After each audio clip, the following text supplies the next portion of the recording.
Assalamualaikum warahmatullahi wabarakatuh. Perkenalkan nama saya Indra Maulana, NIM 2019 01300053. Di sini saya akan presentasikan tugas ilmu hayat dan ilmu bumi.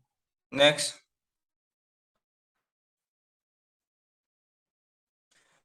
Soal pertama, jelaskan bagaimana fenomena perubahan kesuburan dan populasi yang terjadi secara global. Bahkan negara dengan populasi terbesar di dunia, Tiongkok, merubah kebijakan negara karena penurunan tingkat kelahiran penduduk. Next. Jawabannya, saat ini perubahan di dunia masih belum siap menghadapi penurunan tajam angka kelahiran yang diprediksi pesat.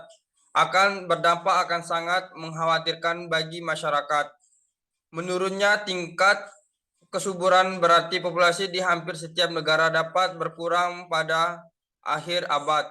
Di antara negara-negara di dunia, populasi 23 negara termasuk Spanyol dan Jepang diprediksi berkurang 50% pada tahun 2100. Populasi negara juga akan menua secara dramatis dengan jumlah manula yang berusia 80 tahun akan sebanyak bayi yang baru lahir.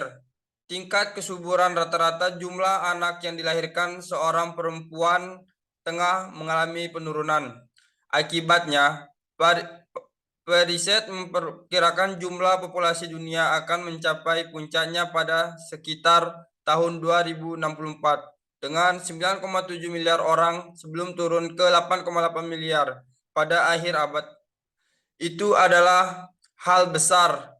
Sebagian besar negara di Indonesia tengah mengalami transisi menuju penurunan populasi alami, kata Profesor Christopher Murray, salah seorang periset kepala BBC. Saya pikir ini sangat sulit dipahami dan dikenali sebagai sebuah hal yang besar. Ini luar biasa. Kita akan harus mengatur ulang masyarakat. Negara mana yang paling berdampak? Mereka adalah bagian dari 23 negara meliputi Spanyol, Portugal, Thailand, dan Korea Selatan, yang populasinya diperkirakan turun lebih dari setengahnya.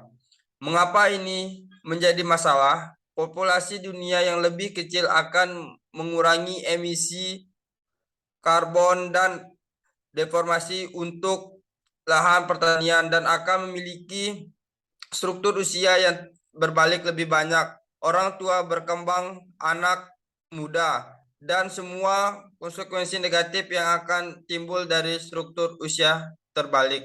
Next. Nomor 2, apa hubungan ketertarikan antara kemiskinan dan kualitas lingkungan?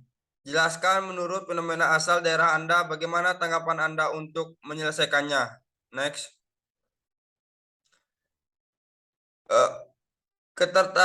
Keterkaitan antara kemiskinan dan kualitas lingkungan adalah kemiskinan dan kerusakan lingkungan berkorelasi negatif dan saling mempengaruhi. Kemiskinan terjadi karena kerusakan lingkungan atau sebaliknya. Lingkungan rusak karena adanya kemiskinan pada wilayah sekitar. Hubungan sebab akibat tersebut dapat terus-menerus berlanjut membentuk suatu siklus yang tidak berujung. Pada kondisi seperti itu, kemiskinan akan semakin parah dan lingkungan semakin rusak. Semakin lama kondisi itu berlangsung, semakin kronis keadaan sehingga status kemiskinan berubah secara tidak linear.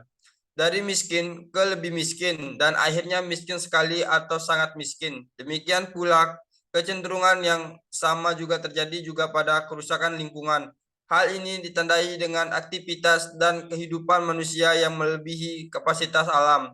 Manusia yang miskin untuk bertahan hidup karena tidak memiliki pilihan lain melakukan pemanfaatan SDA yang berlebihan melampaui daya dukung crying capacity dari sumber daya alam yang ada. Next.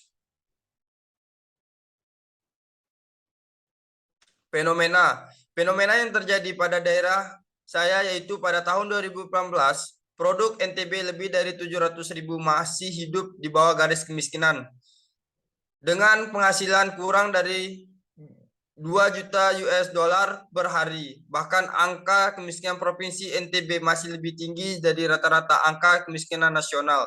Kemiskinan menjadi salah satu pemicu terjadinya tekanan terhadap lingkungan yang luar biasa. Degradasi dan keusahaan lingkungan sulit dihindarkan ketika penduduk masih dililit kemiskinan. Intensitas pemanfaatan sumber daya alam semakin tinggi karena hanya inilah sebagian satu-satunya tempat berlangsung bagi kelangsungan hidup dalam kondisi miskin.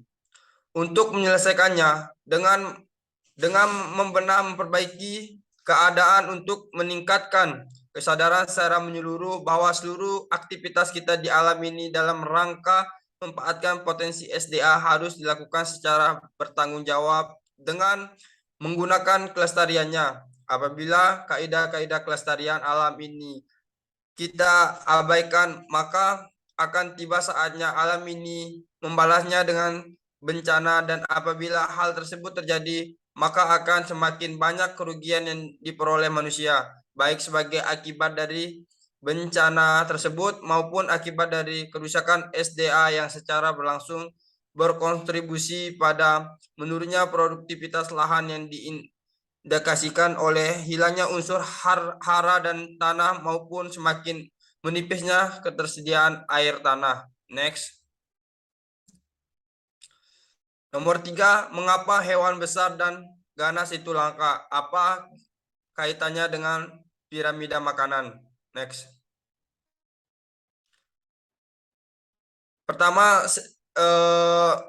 mengapa level tergantung pada level sebelumnya atau untuk memakan level di energi, maka memakan level di bawahnya. Produsen menggunakan matahari untuk menghasilkan energi. Jumlah konsumen berkurang dengan meningkatnya level mereka, yaitu ada lebih banyak konsumen primer daripada konsumen sekunder, dan lebih banyak konsumen sekunder daripada konsumen atas. Mengapa?